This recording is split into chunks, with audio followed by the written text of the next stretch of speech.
toast.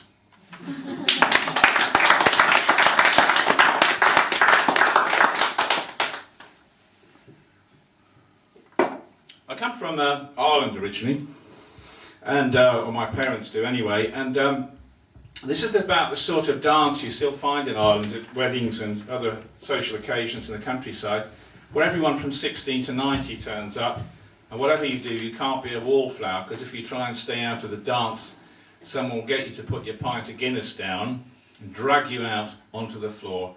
And this is called dancing at Tullamore. Tullamore is in County Offaly in the Midlands. You lift me two-handed into the music, slip your teenage arms into mine.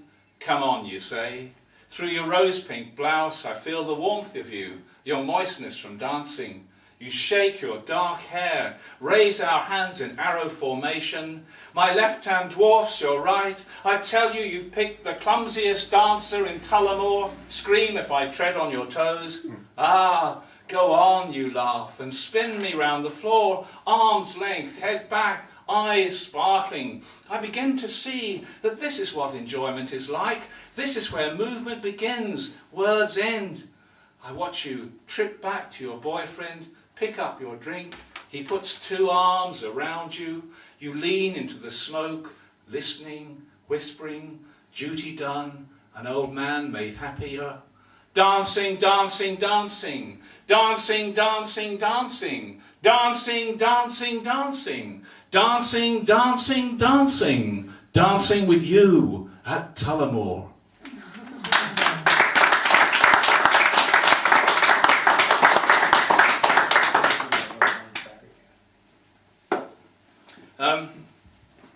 I did a creative writing class where one of the exercises was we were each given real ads from Contact magazines and had to respond to them in some way. So I got an ad which read the following: amusing, demanding, entertaining, infuriating man, 40, seeks younger woman, late teens, student, for lewd, drunken, but bloody good fun. I think you'll agree that's an offer you can't refuse. So this is Dear Box 2550, and it's in the voice of a 17-year-old girl responding to this incredible, attractive offer. Is it love you're looking for, or merely good vibrations? Be warned, a man your age should beware of palpitations. I am nearly 17, talented and keen, a clever, slightly mixed-up girl, not your average teen. You don't say if you're what I'd call a looker. If not, you might be better off with just a 10-quid hooker. And your idea of fun, you say it's something lewd. But what's my motivation for appearing in the nude? And when you say amusing, what exactly do you mean? Is that your way of saying you dress like Mr. Bean? As for infuriating, I'm having none of that. Don't come here demanding. I ain't no man's doormat. So, phone me on my mobile, I'll meet you for a drink, but if you're really gross, I'll be gone in just a blink. If you're not too minging, you can come and meet my mum. She's 39 and single and loves a glass of rum. I'm answering this ad for her. So yeah, that's the truth.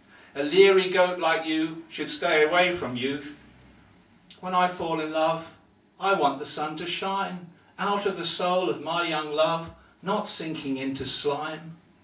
Have your drunken fun with mum and leave young girls alone. A dog like you has had its day. My mum just wants your bone.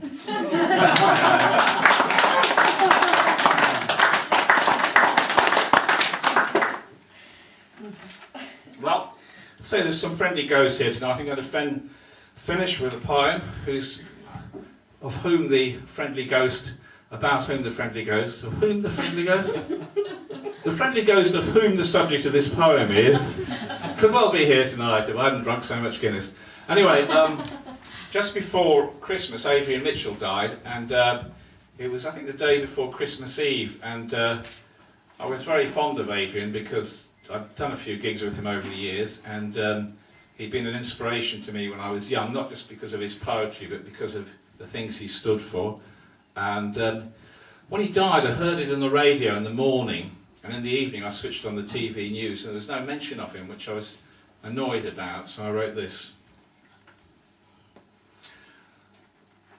Your death was announced on radio, but not TV, as though you weren't celebrity enough to share space with footballers and pop stars, crooked politicians and credit-crunched bankers.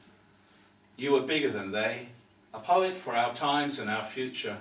Blake, singing champion, dancing in a lyrical world, denouncing the liars, celebrating the warm heart of humanity. You liked that stuff.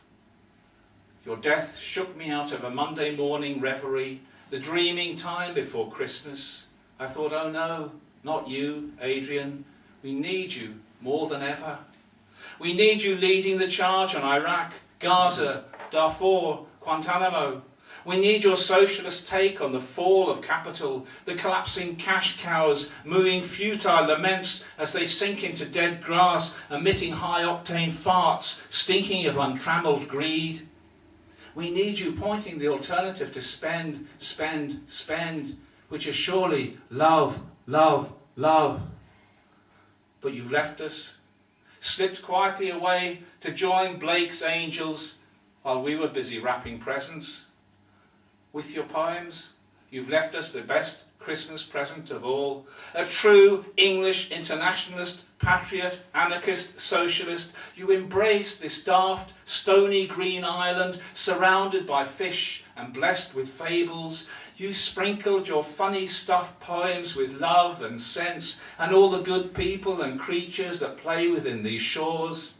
That's enough for one big stand up and say it out loud, life. I just ask that you peer at us now and then from your wise heaven and wink.